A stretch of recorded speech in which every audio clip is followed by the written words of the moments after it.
নমস্কার বন্ধুরা, রাস্তা থেকে ভাবছেন তো কোথায় যাচ্ছি।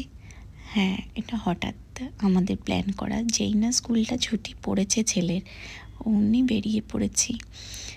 হ্যাঁ, ট্রেনের টিকিট কেটেছিলাম ঠিকই, কিন্তু সেটা ওয়েটিং লিস্ট ছিল।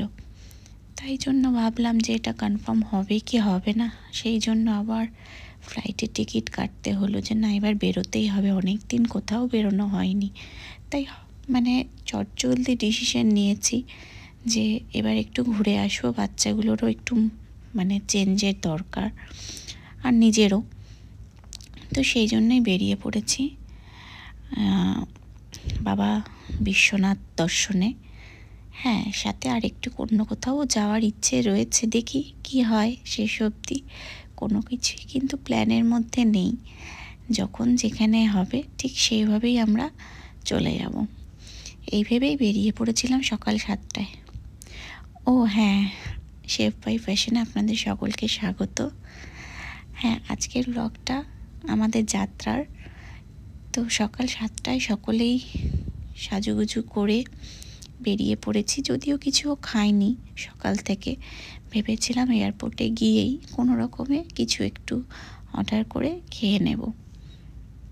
তারপরে বাচ্চা কাচ্চা নিয়ে তো এই যে সবাই মিলে আগে সব সিকিউরিটি চেকিং করে ভেতরে ঢুকে তবেই ভেবেছিলাম খাবো, কিন্তু মাঝখানেই হলো একটা গন্ডগোল।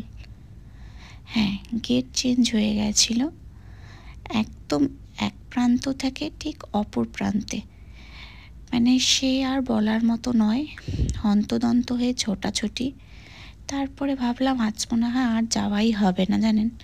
মনটা খারাপ হয়ে গেছিল, কারণ বাচ্চা নিয়ে এই এতটা দৌড়নো সত্যি মানে খাবার প্যাক করে নিয়েছিলাম ঠিকই, কিন্তু শেষমেশ দেখি তখনও বোর্ডিং শুরুই হয়নি।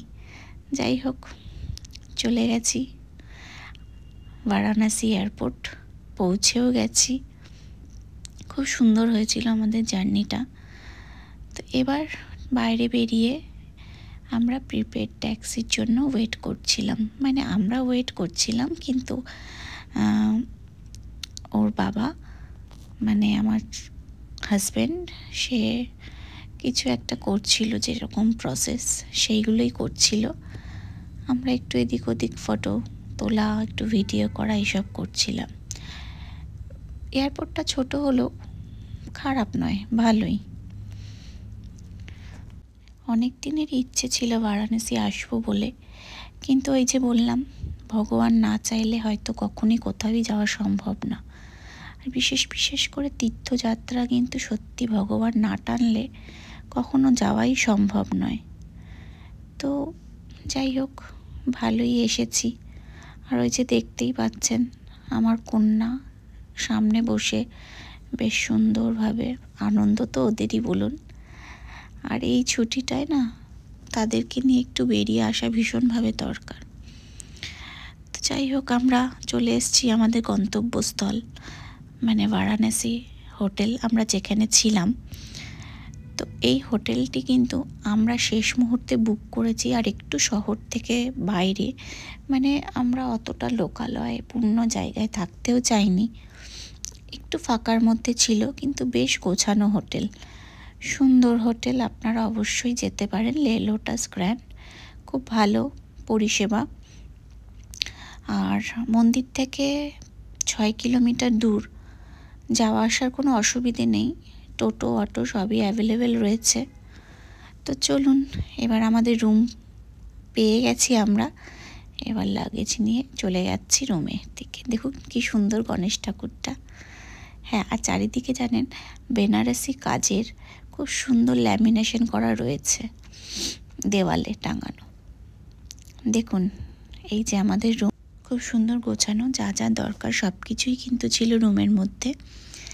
তো এবার ফ্রেশ হয়ে একটু রেস্ট নিয়ে খাওয়া দাওয়া করে আমরা বেরিয়ে পড়ব ঘাটে, দশাশ্বমেধ ঘাট। আর সেখানে গিয়ে আবার নেক্সট ব্লগে আপনাদের সঙ্গে দেখা হবে কি কি করলাম। তো ততক্ষণ ধন্যবাদ, পাশে থাকবেন। লাইক, কমেন্ট, শেয়ার আর সাবস্ক্রাইব করতে ভুলবেন না। দেখা হবে খুব তাড়াতাড়ি।